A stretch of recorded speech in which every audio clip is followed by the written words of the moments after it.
O Escola Sem Partido é um movimento político e projeto de lei criado em 2004 pelo advogado Miguel Najib. O objetivo do projeto é retirar da escola a politização e o debate identitário, com o argumento de que os alunos estão sofrendo doutrinação ideológica. Com críticas às diretrizes pedagógicas que regem o pensamento educacional hoje, algumas figuras se destacam nesse cenário.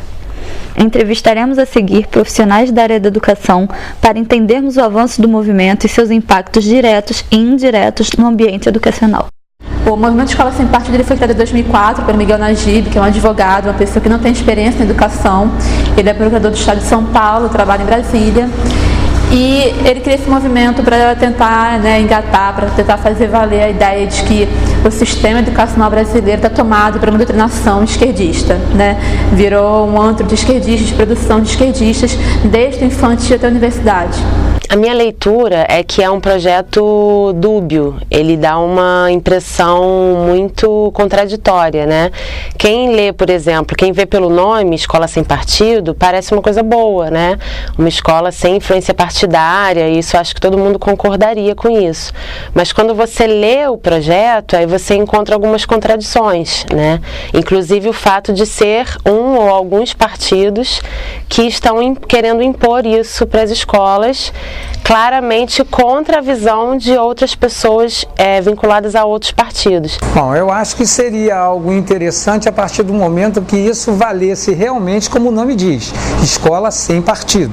Ou seja, a escola ensinaria todos os momentos, todas as situações vividas no mundo e sem você influenciar.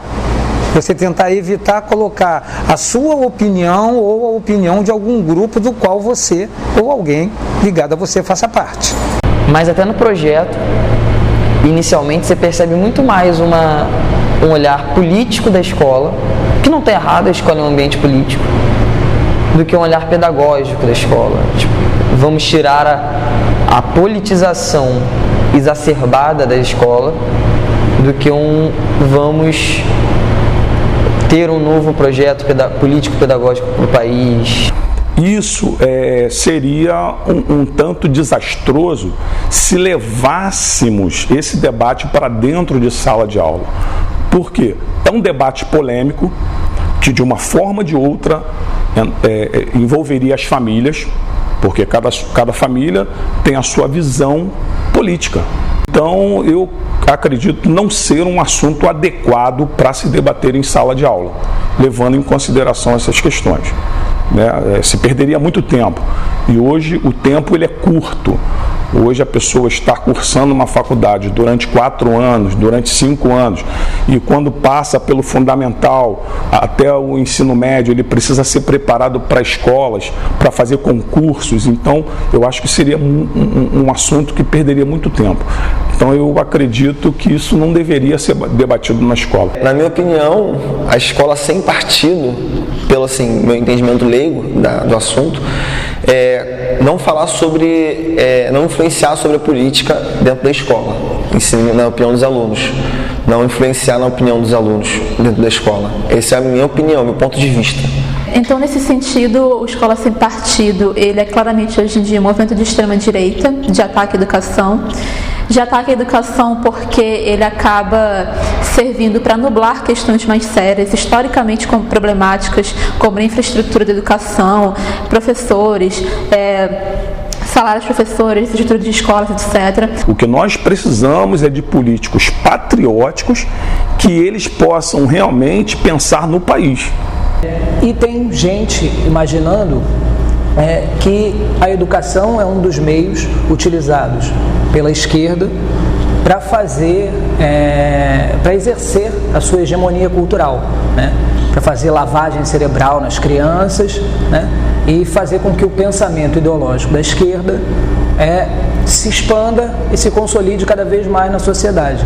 Essa é a leitura da galera que está movendo esse projeto Escola Sem Partido. Nós pensamos na Escola Sem Partido não como uma manipulação. A esquerda já tem essa visão de manipulação. Nós pensamos na Escola Sem Partidos em salas de aulas isentas de uma cultura político, seja ela de esquerda ou de direita. Eu acho muito curioso, porque ele inclusive começa, pelos projetos que eu li, começa citando alguns princípios fundamentais da educação, como a liberdade de aprender, a liberdade de ensinar, a diversidade de ideias, mas justamente vai propor o contrário disso. Por isso é que eu entendo que esse projeto é uma loucura, porque ele diz que a gente está doutrinando as pessoas, né? Usando a disciplina para doutrinar as pessoas, mas o currículo mesmo já indica alguma outra coisa que é totalmente diferente dos projetos de esquerda, do pensamento comunista. Não, o currículo de história, por exemplo, que é a minha matéria, ele é para ensinar como surge e como se consolida o Estado burguês. É isso que a gente estuda na disciplina de história. Tem uma coisa que tem que ser bem clara: a escola sem partido seria uma escola sem partido, não ser adotada por um partido para fazer a escola sem partido, porque aí se partiria do princípio que ela teria aquele partido. Eu vejo esse projeto, na verdade, como uma castração ideológica da forma de pensar, não uma crítica a uma doutrinação de fato, mas uma castração ao pensamento crítico. Na verdade, quem leu Paulo Freire, ele fala que o tempo todo, em suas obras, Pedagogia do Oprimido, Pedagogia da Autonomia, etc. e tal, você vê que ele fala o tempo todo contra a doutrinação, para inserir o aluno na lógica dele ser um ser crítico ao mundo que ele vive. Então, quem coloca essa medida de escola sem partido não conhece a educação e, na verdade, também é um inimigo da educação. Eu sou a favor da escola sem partido, porque o interesse do aluno que está na escola é se tornar um profissional de excelência que vai fazer a diferença nas questões de trabalho, de mercado de trabalho do nosso país. Não, ninguém é isento, né? Nem jornalista não é isento, professor não é isento, ninguém consegue exercer sua profissão, o seu dia a dia, deixando de ser aquilo que a gente é. O discurso isento que se busca geralmente em projetos como esse é um discurso isento, porque é um discurso hegemônico. Esses grupos não querem um discurso isento, eles querem um discurso hegemônico. O discurso hegemônico, por ser hegemônico, ele machuca menos um grupo, não a maioria. A maioria não necessariamente é hegemônica, socialmente falando. O Brasil tem 55% de população afrodescendente, 53% de mulheres, e esses grupos não são hegemônicos na hora de decidir política nenhuma. Esse projeto, ele passa por uma ideia de que é possível ser isento. Para mim, é mais uma parte tosca que fundamenta esse projeto, né? É mais uma ideia tosca que fundamenta esse projeto. As pessoas não deixam de ser elas quando elas entram em sala de aula, né? Eu não sou Leonardo, eu não sou professor, eu sou Leonardo, professor. Quando as pessoas falam de uma doutrinação ideológica, essas pessoas que falam isso estão justamente querendo limitar essa diversidade de pensamento. Então, no final das contas, estão fazendo uma doutrinação de uma determinada ideologia, né? E aí é que a gente tem que pensar o que é ideologia e pensar que tudo é ideológico. Então, as pessoas que estão falando contra determinadas ideologias, na realidade, estão fazendo isso ideologicamente. Então, esse projeto que se diz contra uma ideologia, ele é ideológico também. São essas contradições que eu acho que a gente tem que ter muito claro. Quando eu falo uma coisa, eu estou embebido de ideologia. Quando eu penso alguma coisa, quando eu tenho uma ação, seja ela benéfica ou maléfica à sociedade. Então nós somos completamente preenchidos de ideologia. Quando o cara fala que ele é contra ideologia, na verdade ele está reproduzindo outra ideologia, que é uma ideologia talvez castradora, ou uma ideologia intolerante a uma outra forma de pensamento que ele não aceita, que ele não concorda, ou que ele não quer ver se propagar. Claro que eu não vou cortar o conteúdo e mostrar só aquilo que me interessa. Não é isso. A gente tem livro didático para isso, né? É uma diretriz geral. A gente segue a diretriz geral. Isso daí está claro. Agora, a forma como eu vou abordar a diretriz geral tem a ver com a minha visão de mundo. Isso, para mim, é um princípio básico da educação e de qualquer atividade que você tenha que ter relações com pessoas. A gente não tira uma máscara e vira algo impessoal. Tudo que foge do hegemônico para o discurso do projeto é esquerda. Existe um certo estereótipo do que seria um pensamento de esquerda e um pensamento de direita. Eu acho que a gente está longe de ir além do estereótipo. O tamanho do Estado é o principal meio para a gente começar a demarcar as diferenças entre um pensamento de esquerda e um pensamento de direita. Nesse estereótipo, eu imagino que a esquerda teria um pensamento mais de cunho mais social, mais coletivo, enquanto que a direita teria um pensamento de cunho mais mercadológico, mais individual, né, buscando certas questões mais individuais mesmo, meritocráticas. Um pensamento de direita, que é um Estado menor, que é um Estado que se participe apenas de questões econômicas, um Estado que regule só algumas questõezinhas, né, mas que não tenha um grande colchão social. Esse é um primeiro ponto que eu acho que demarca as diferenças entre um pensamento mais de esquerda e um pensamento mais de direita. Você é uma mulher, você vota numa mulher, necessariamente você está votando em alguém que te representa. O que é representatividade? Se você debate isso em sala de aula, para eles, eu acredito, pelo menos pelo projeto, você está levando política demais para o colégio. Política demais é esquerda. Pensamento de direita, na verdade, é o pensamento do status quo. É o pensamento, talvez não do status quo, é o pensamento da desigualdade social. É o pensamento que mantém a sociedade dividida em castas, em classes, né? Não por diferença, mas sim por desigualdade. Inclusive o site do colégio do Escola Sem Partido ele tem no final da primeira página uma citação do Weber. Weber fala do aluno o aluno é frio na perspectiva weberiana. Ele é aluno da raiz da palavra, ele não tem luz nenhuma. Professor é um farol. Essa questão weberiana do aluno frio, ele é muito à direita, como eles enxergam a direita. Essa questão do respeito, ela é interessante, eu acho que tem que ser resgatada. Como se respeita o professor, qual é o lugar do discurso do aluno na sala de aula, mas não é assim, imprimindo o professor que tem o farol de conhecimento, e o aluno está perdido, buscando uma ilha, por favor me resgata, me dá saber, porque muitos dos alunos não querem saber, porque a educação faliu nessa visão para eles. Às vezes eles querem uma educação diferente. E o Escola Sem Partido, ele tem uma visão estagnada de educação. Eu acho, mas eu acho que essa doutrinação é superestimada. Ah, sim, com certeza, independente da disciplina que ele leciona.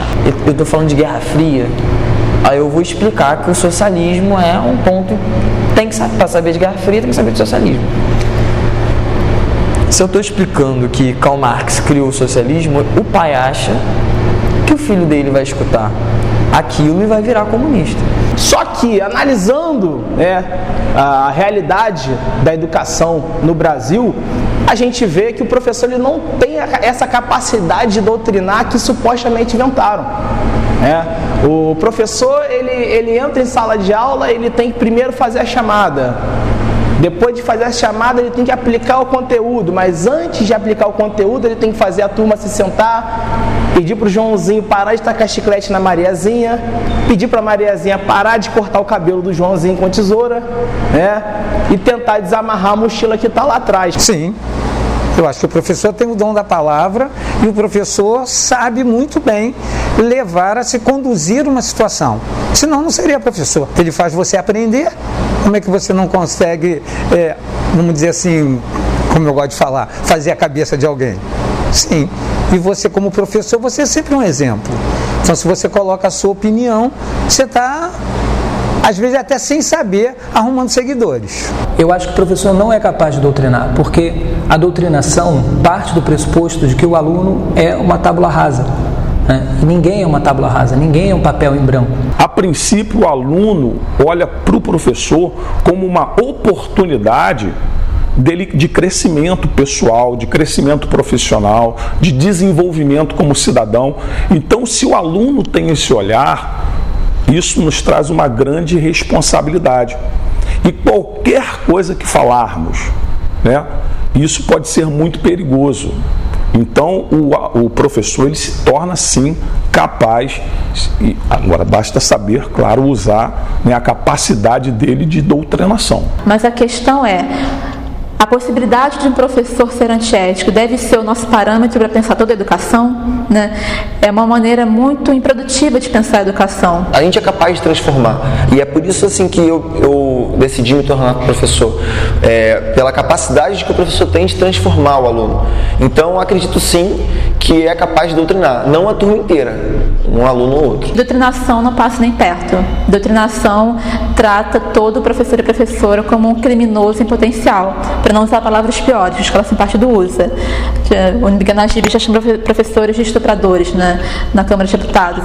Para você doutrinar um aluno, primeiro você tem que ter uma condição social, uma condição estrutural, uma afinidade ideológica, e todas essas variáveis que existem na sociedade, essas desigualdades e essas condições ruins não existem naquele determinado local.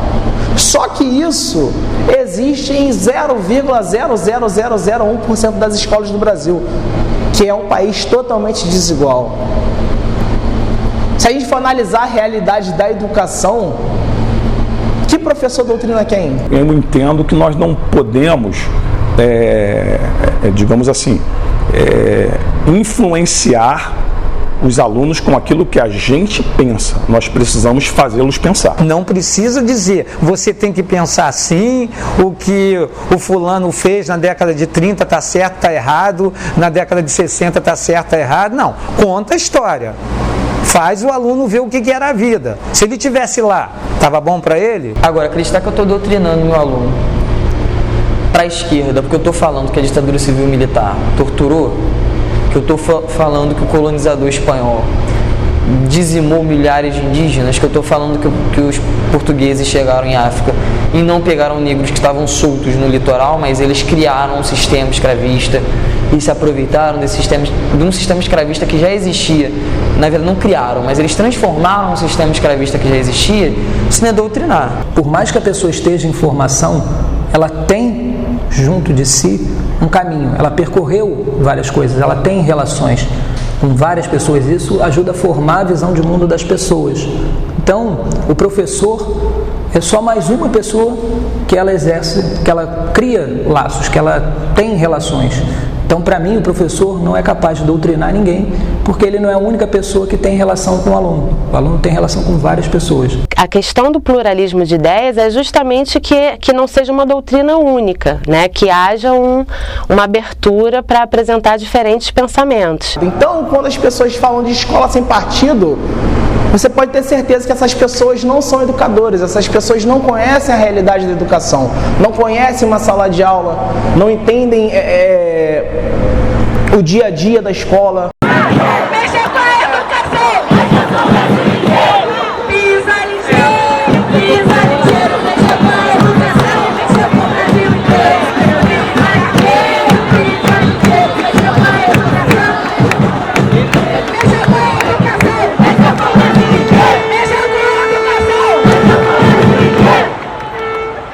Escola sem partido vai além de educação, né? É sobre democracia, é sobre direito, é sobre liberdade de expressão, é sobre fala, é sobre liberdade de pensamento, de manifestação.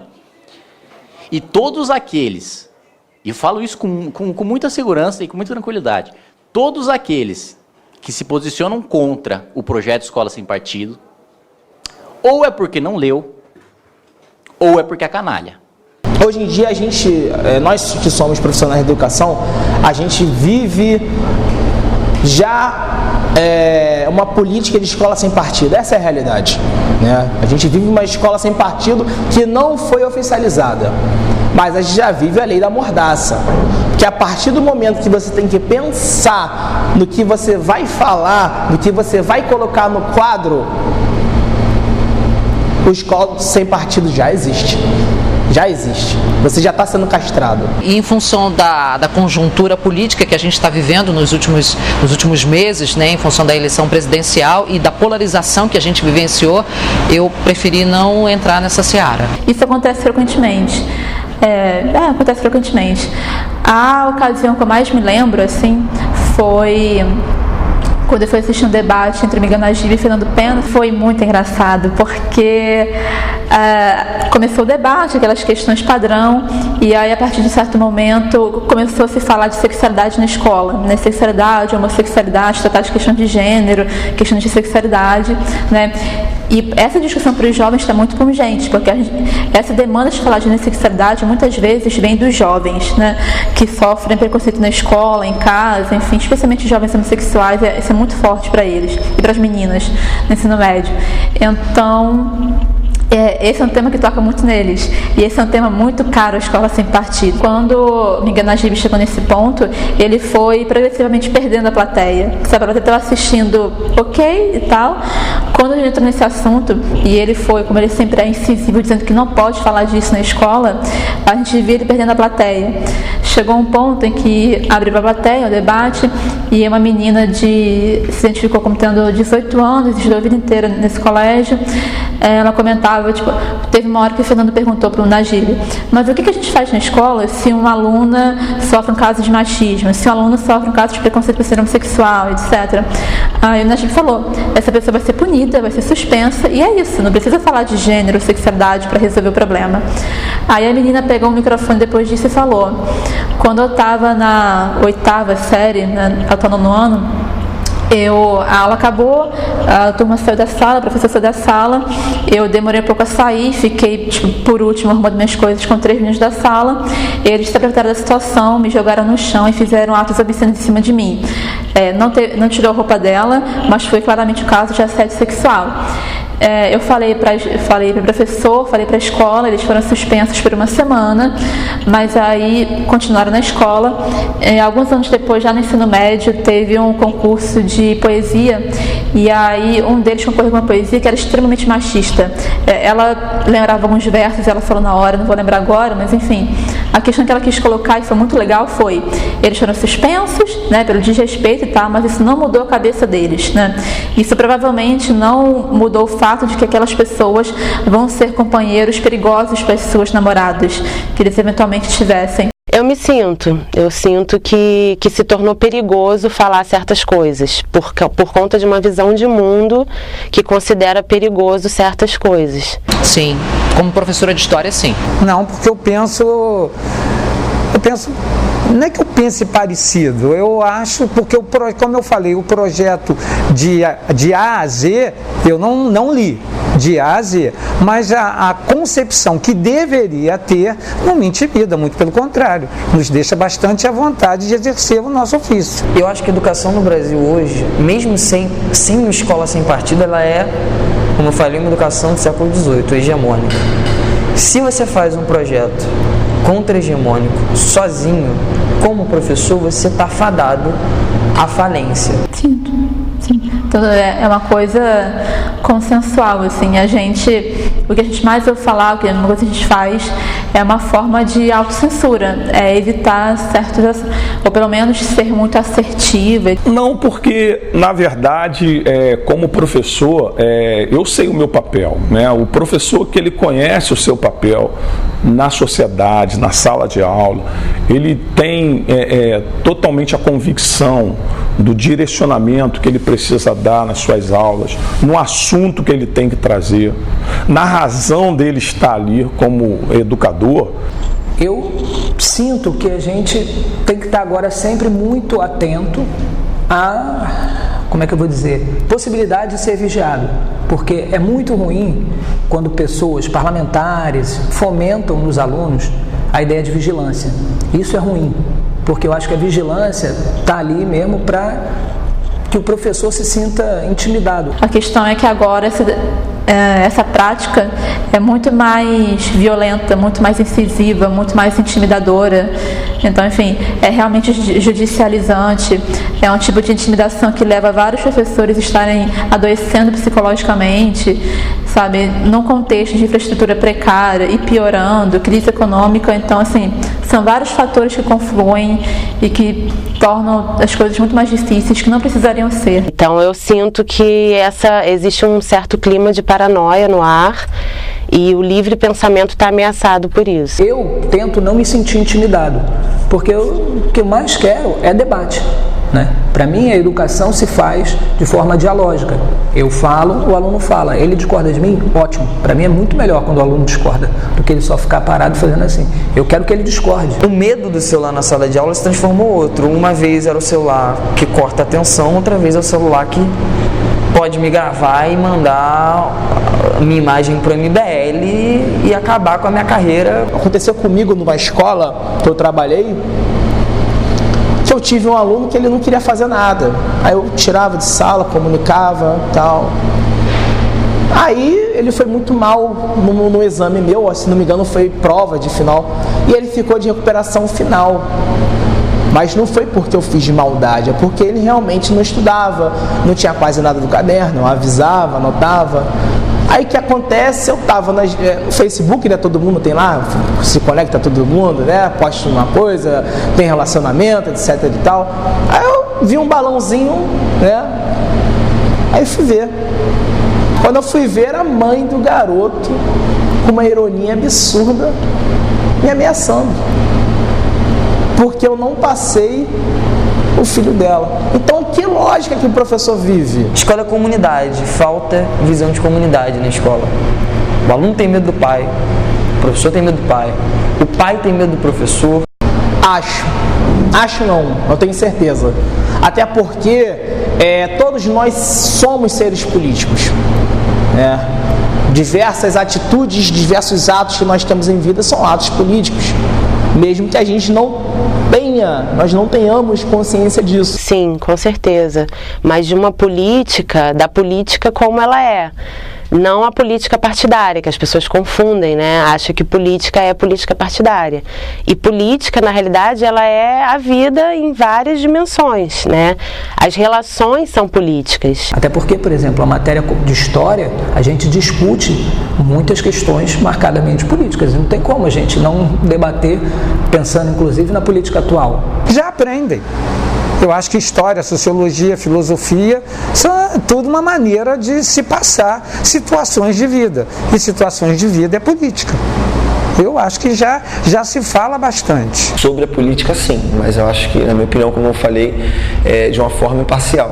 Aprender sobre, estudar, mas sem puxar a sardinha para um lado ou para a esquerda ou para a direita, falar e fazer com que o aluno tenha critério, seja crítico, para ele definir ali a opinião dele, ele, com os exemplos da vida dele, com a realidade que ele vivencia. Acho que é fundamental, porque a escola não é que ela te prepara para a vida, ela é um dos espaços que te preparam para exercer uma cidadania plena na sociedade. E aí a discussão política, ela está envolvida nisso. Tudo é política, e a política vem de polis, que vem dessa ideia de cidade, que é daí que vem a ideia de cidadania, né? Então, assim, eu particularmente, eu não aprendi isso na escola, eu nunca entendi o que era cidadania, eu nunca entendi o que era, de fato, ser cidadã. Por respeito intelectual às alunas e aos alunos, a gente tem que falar de política e a gente tem que falar de realidade ampla, porque é isso que a realidade é. Na realidade deles, tem candidatos, tem congresso, tem parlamento, tem movimento social, tem discussão política na família, no jantar. Então a escola, por ser o espaço em que a gente tem, que eu falei agora há pouco, o espaço obrigatório dessas crianças, é que a gente tem que falar de política. Eu percebo que hoje os alunos, eles não têm conhecimento da formação político-social dos poderes, por exemplo. Então são muitos os assuntos que poderiam ser tratados na escola sem relevar o assunto partidário, sem colocar em pauta o assunto partidário. Como é o funcionamento das instituições públicas em geral, as instituições municipais, estaduais, distritais, federais.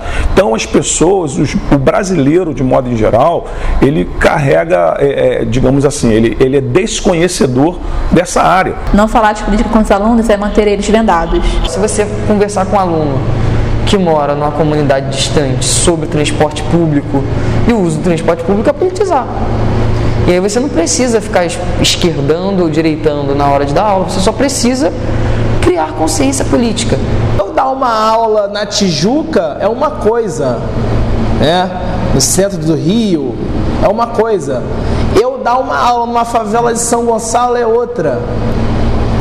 Eu dar uma aula numa zona rural de Itaboraí, de Tanguá, também é outra, porque são realidades diferentes. Eu já cheguei em sala de aula, professor, oi, eu estou um pouquinho chateada, porque acabaram de matar minha irmã na minha frente. E aí?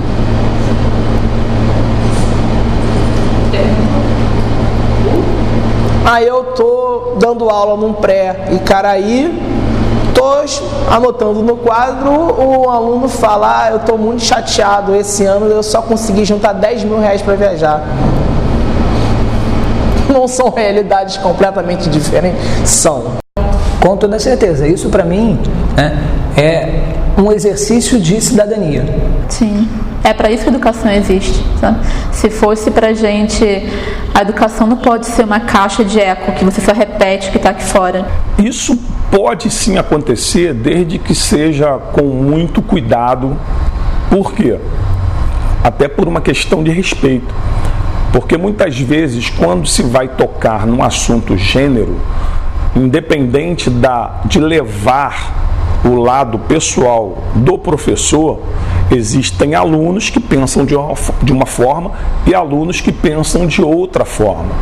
E isso pode causar uma polêmica dentro de sala de aula, no sentido de se perder muito tempo com esses tipos de debate. Se você der uma aula, você tem que deixar de falar um monte de coisa. Se você deixa de passar conhecimento, que aula que você está passando? Você está ensinando quem? É uma educação que sirva só para fazer os alunos repetirem o que já está aqui, sabe? A gente não chega em lugar nenhum repetindo o que já está aí, sabe? Não é para isso que a educação serve. Fomentar o debate com os alunos, escutar o que eles têm a dizer, é algo fundamental. Sem isso, a educação não tem sentido. Sem debate, sem ouvir, sem falar, a educação não tem sentido, né? E a gente não constrói nada sem isso, sem o princípio, né, da dialética. Assim. Sem isso, a gente não vai avançando. Eu acho que o aluno tem que ser capaz de tomar decisão. Para ele tomar decisão, ele tem que conhecer. Para ele conhecer, você como professor tem que explicar, tem que explanar. Enquanto professor, a gente não quer incutir uma ideologia, a gente quer mostrar a vida, a realidade de cada um. A grande crítica que se faz à escola é que os assuntos que ela trata ali dentro não estão conectados com o que está acontecendo fora da escola.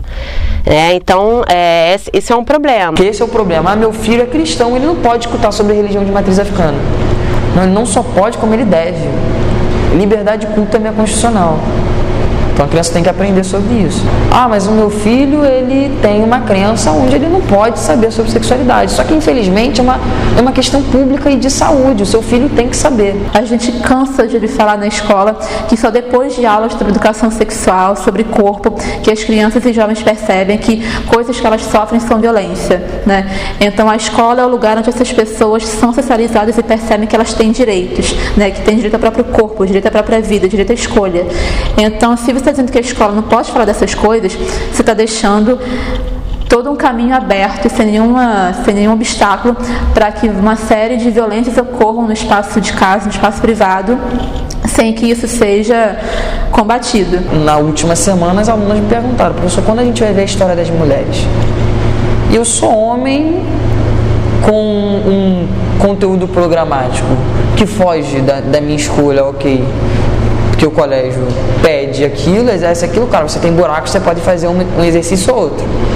Mas as mulheres não apareceram, a verdade era aquilo. As alunas chegaram à conclusão com 12 anos, cadê as mulheres? O que as mulheres fazem? Só tem homem? Só vi homem até agora? Então, é o espaço do questionamento. Eu pensando que pelo menos o espaço de professor, cadê a mulher? Ela tem na sala de aula. Se isso acontecer, já é ótimo. Contudo, professor, por que você disse isso? Então ele tem que aprender, até ele sair do colégio, como ele vai perguntar.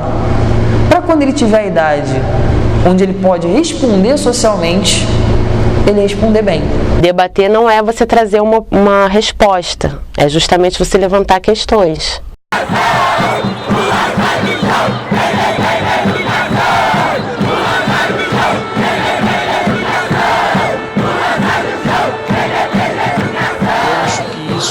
direito dos jovens, um direito nosso, dos jovens como dos velhos também, dos velhos que não se deixam envelhecer, o direito de continuar conhecendo, o direito de continuar curioso. Não permitam matar em vocês a curiosidade permanente diante do mundo.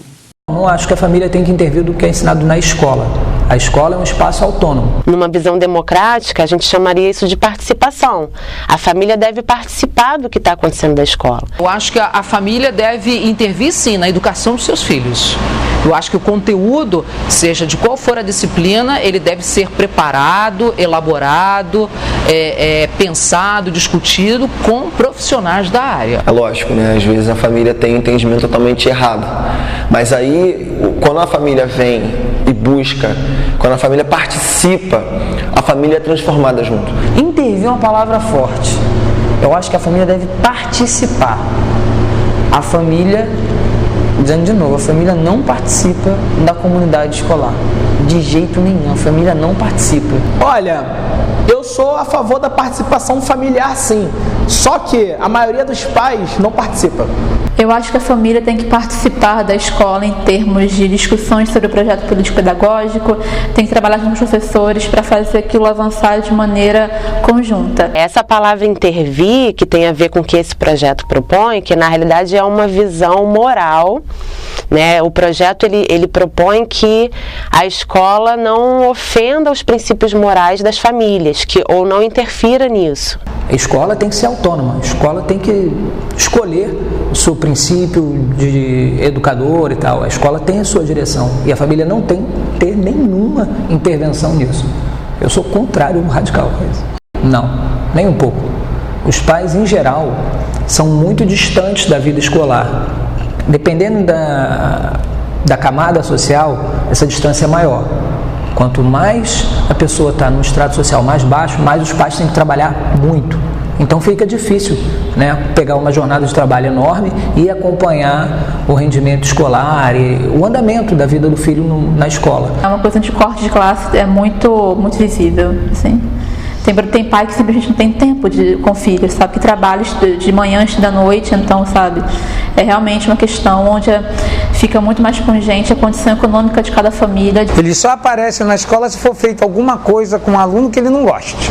Fora isso, às vezes você até chama, convoca e ele não aparece. O pai, ele quer saber do resultado, mas ele não quer acompanhar, ele tem eu não chamaria de preguiça, né? Porque a vida hoje está tão corrida, as pessoas, às vezes o pai, a mãe, tendo um emprego, 2 empregos, então a vida está tão corrida e tudo isso faz com que os pais não tenham tempo de acompanhar com excelência o desenvolvimento dos seus filhos, o que isso é muito importante. Seria muito benéfico que os pais frequentassem a escola e soubessem do que os filhos fazem e do que se passa na escola. Só que os pais não fazem isso. Nunca vi pai, nenhum responsável participar, a não ser para questionar merenda, horário escolar, uniformes, mas participar de cobrar ou qualquer coisa no sentido de conteúdo.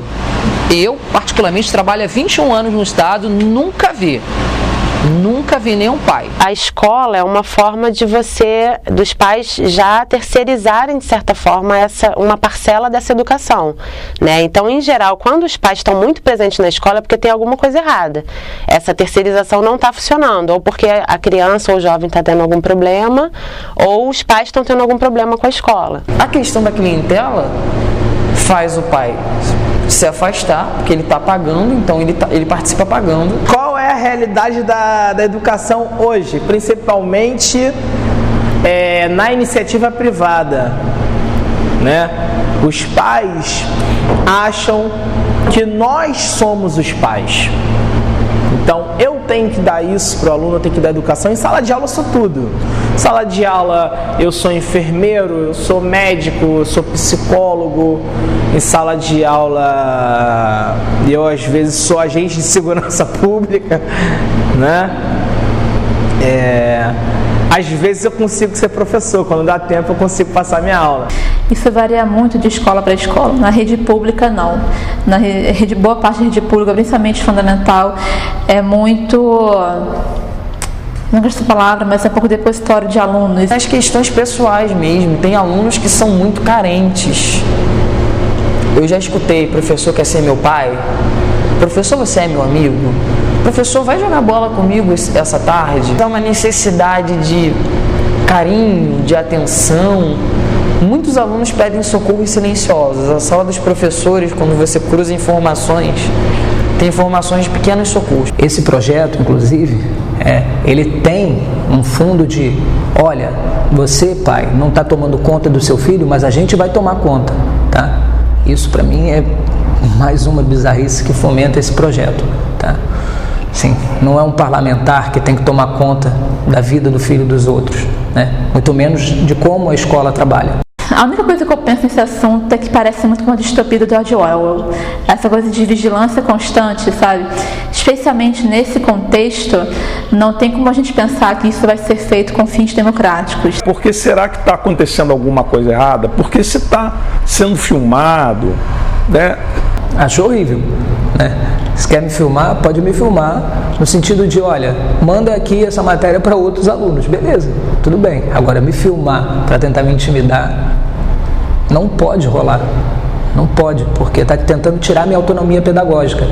E que, para mim, isso é um princípio fundamental. Tudo depende, vai ser usado para quê, com qual intuito, isso vai ser editado, que hoje em dia a gente tem ferramentas audiovisuais que podem fazer você dizer coisas que você nem disse, né? Então, é só essa questão que eu acho muito delicada, muito tênue, né? Não acho certo nem aluno filmar professor, nem professor filmar aluno.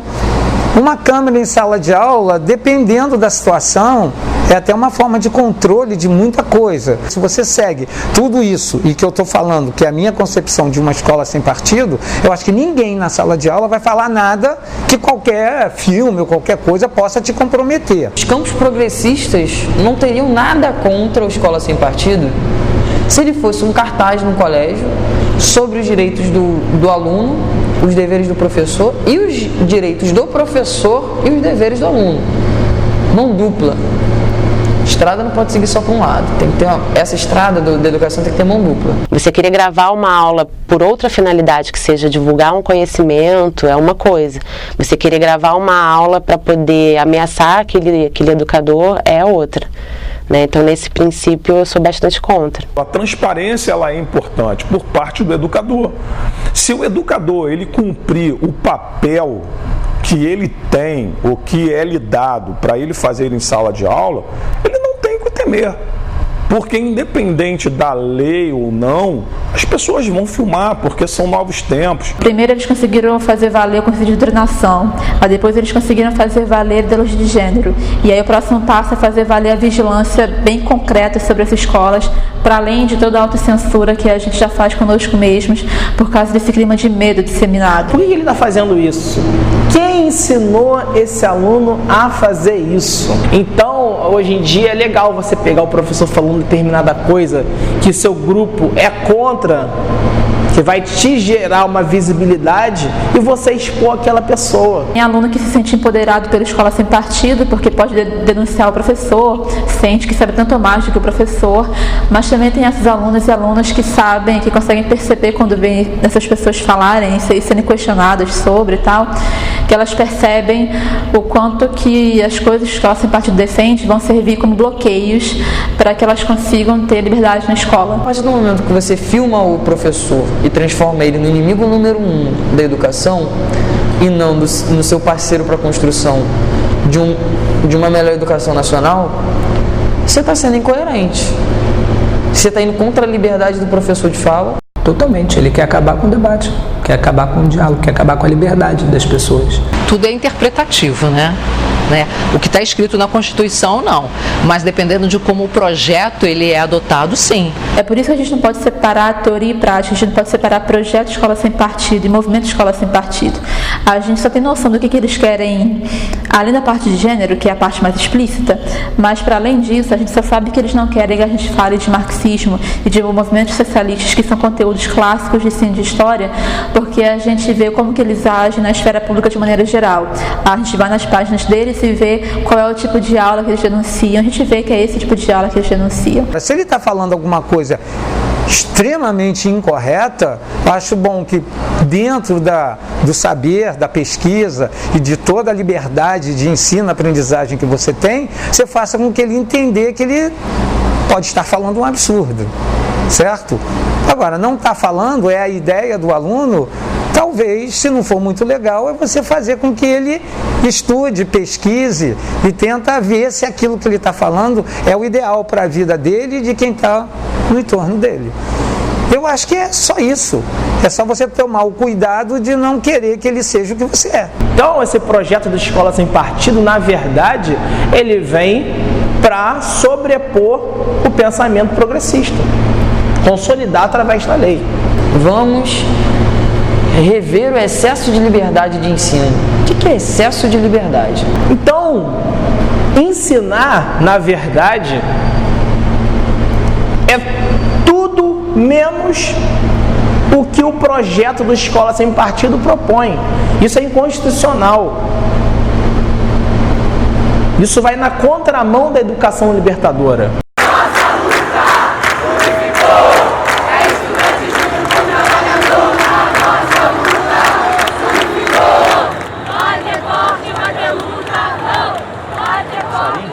Se todos lessem aqui, ponto a ponto do projeto, ou concordariam, ou então cairia a máscara e sim assumiriam a sua posição autoritária. Porque todos aqui sabemos, não está se criando direito, está apenas explanando. E quem é que tem medo dessa divulgação, desses direitos? Exatamente aqueles que são beneficiados pela doutrinação ideológica. Quais são as contribuições dessas ditas ocupações, né? Que eu partilho aqui da opinião que tratam-se de invasões. Isso na minha terra chama-se crime. E depois, quando a polícia é obrigada, através de uma ordem judicial, a fazer uma reintegração de posse, posam de vítimas. Não, é opressora, está me batendo. E é por isso que eles não entendem os ocorridos durante o período do regime militar. Marcadamente pela polarização política. Esse projeto, ele é, com certeza, um mecanismo de promoção de alguns candidatos políticos. É óbvio isso. É uma ferramenta que tenta alçar pessoas ao parlamento. É isso só. Preocupação com o futuro da educação, eu não concordo. A polarização da política, não sei. E ele não se preocupa com o futuro da educação porque ele pensa a educação em termos estritamente tecnicistas, muito restritos e que, sabe, não fazem jus à educação como um fenômeno complexo como um todo. Eu acho que ele ganhou força e ganhou uma visibilidade em função da polarização política. Disso é indiscutível, eu não tenho dúvida disso. Eu acho que são as duas coisas, né? Tipo, ele faz parte dessa polarização ideológica, né, que só pensa de uma forma específica e quer eliminar outra forma de pensar, que ele coloca também como uma só. Mas também eu acredito que quem é a favor desse projeto está de fato preocupado com o futuro da educação. Só que isso é uma visão de mundo, é uma forma de ver a educação. Extrema-direita crescendo, conflitos separatistas, guerras ideológicas, ódio, caçar o pensamento contrário, caçar o pensamento libertador, ódio a movimentos sociais, ódio a minorias. Tudo isso vem se repetindo com uma velocidade absurda. Hoje a gente está num processo de uma etapa de neofascismo. E as pessoas não percebem que elas reproduzem essa política de ódio. Na verdade, elas pensam que estão fazendo isso corretamente para o bem da nação. A função do Estado, que os deputados, a função do Estado na educação está colocada na Escola Sem Partido? Não vejo quase nenhum deputado falando da função do Estado. A função do Estado fica colocado no projeto muito como... Você tira uma doutrinação ideológica e você bota a doutrinação do Estado que estiver no poder. Se fosse preocupação com o andamento da educação, o projeto seria para derrubar a PEC do teto, né? Aumentar os recursos para a educação. A gente está agora, ano que vem, vai bater o último ano do Plano Nacional de Educação. Esse projeto não visa somar nada com o Plano Nacional de Educação. Muitas das coisas que foram traçadas nos últimos 10 anos, né, não vão ser cumpridas, e esse projeto não visa ajudar em nada. Ou a gente decide que a gente vive num Estado ultraliberal, onde o Estado não vai servir de mais nada, apenas funções extremamente básicas, mas toda vez que a gente bate na tecla no Estado ultraliberal com funções extremamente básicas, a educação está na função extremamente básica. Então a gente tem que aceitar que a educação ela vai moldar uma sociedade. Criar seres mais alienados do que propriamente já são. A ideia é boa, desde que não haja, entendeu? Nada de específico nele. Se for realmente para se preocupar com a educação, é o que eu falei, eu concordo. Eu acho legal. Eu acho que seria bom. Porque se isso fosse aprovado, eu não sei se será aprovado, mas se isso fosse aplicado, ok? Se isso fosse aplicado, a gente estava partindo do princípio de universalizar a educação, de fazer com que a educação fosse real. Terríveis, para mim seriam terríveis. Uma educação sem debate, sem diálogo, não faz sentido de existir. Ele não precisa ser aprovado para entrar em prática. A gente já vê esses efeitos de professores se autocensurando, não dando os programas clássicos. Então, assim, você até pode cumprir o seu currículo, você até pode cumprir o que você aprendeu na faculdade, que você está formando cidadãos e falar de questões amplas, mas só se você comprar a briga com os pais, se você tiver um sindicato que te defenda, se você tiver uma rede de apoio. Nada de bom acontece sem que aconteça alguma coisa ruim e vice-versa. Então, eu acho que havendo mudança, pode haver melhora, e havendo melhora, pode haver piora. A questão da escola sem partido, ela vem reduzir, ela vem realmente focar mais o aluno dentro daquilo que é interesse dele, porque o aluno ele é cliente. Uma coisa que nós precisamos entender dentro da visão da administração, o aluno ele é cliente. E se ele não é bem atendido, como ele fica? O resultado será ruim. Então, eu vejo como necessário realmente esse movimento para que o estudo, né, as matérias sejam mais otimizadas dentro das escolas. Essa lógica mercadológica que está atingindo a sociedade, que está atingindo a educação, ela é extremamente maléfica. Essa luta contra a escola sem partido é uma luta no mínimo de médio prazo, porque ela é mais uma guerra cultural do que outra coisa. Agora a gente tem que lutar para que a gente consiga de novo formar uma cultura democrática, difundir uma cultura democrática, de respeito ao professor, respeito ao saber do professor, que o espaço escolar não pode ser vigiado dessa maneira. Eu acho que vai.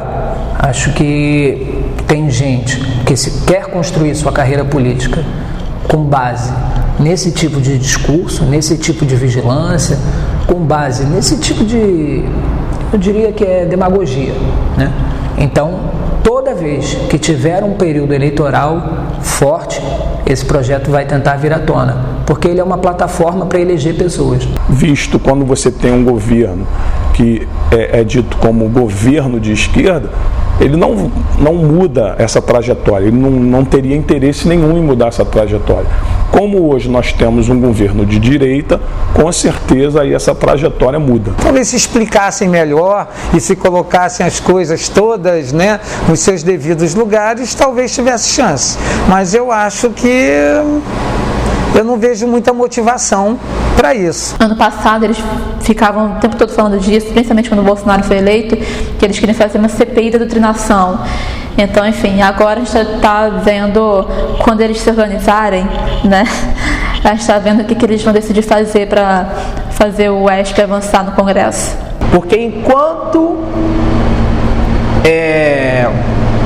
o grupo conservador tiver poder e força para tentar implementar esse projeto, ele vai tentar implementar. É como uma ação tática. Vai lá e tenta uma, vai lá e tenta outra.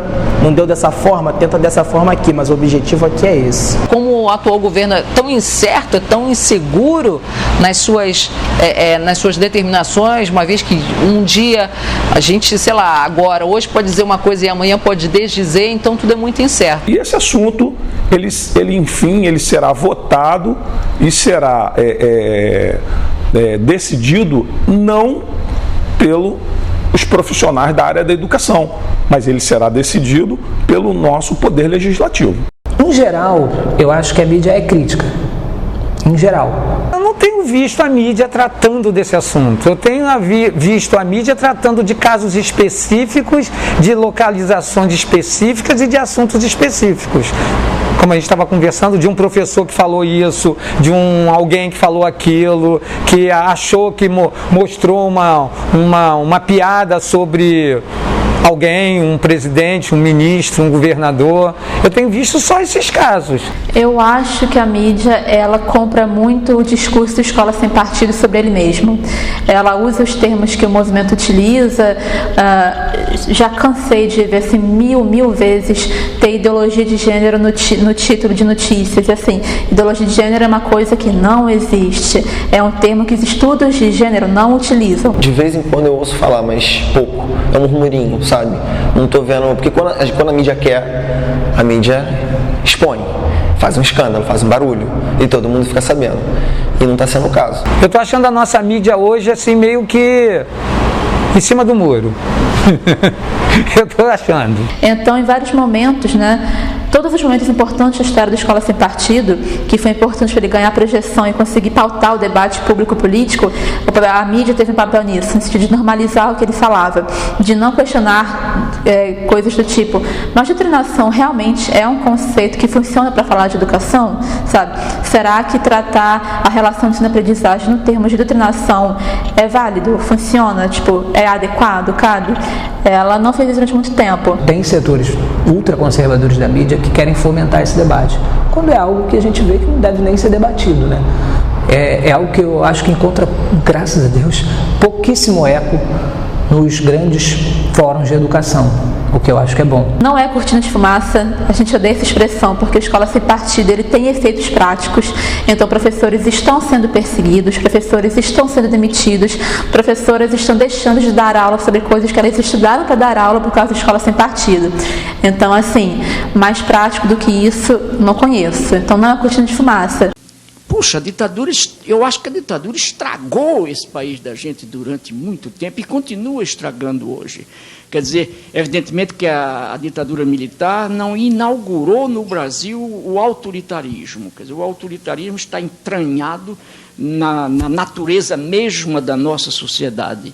O Brasil foi inventado autoritariamente, mas os militares deram uma indiscutível contribuição ao autoritarismo. Quer dizer, eles ajudaram muito a crescer o autoritarismo, a violência, a mentira. Foi uma coisa trágica isso. Eu acho que esse período de ditadura no Brasil, Deus queira, agora diria eu, que jamais se reinvente. Quer dizer, que o meu gosto é que nós todos, brasileiras e brasileiros, meninos, meninas, velhos, maduros, que nós todos tomemos um tal gosto pela liberdade, um tal gosto pela presença no mundo, pela pergunta, pela criatividade, pela ação, pela denúncia, pelo anúncio, que jamais seja possível, no Brasil, a gente voltar àquela experiência do pesado silêncio sobre nós.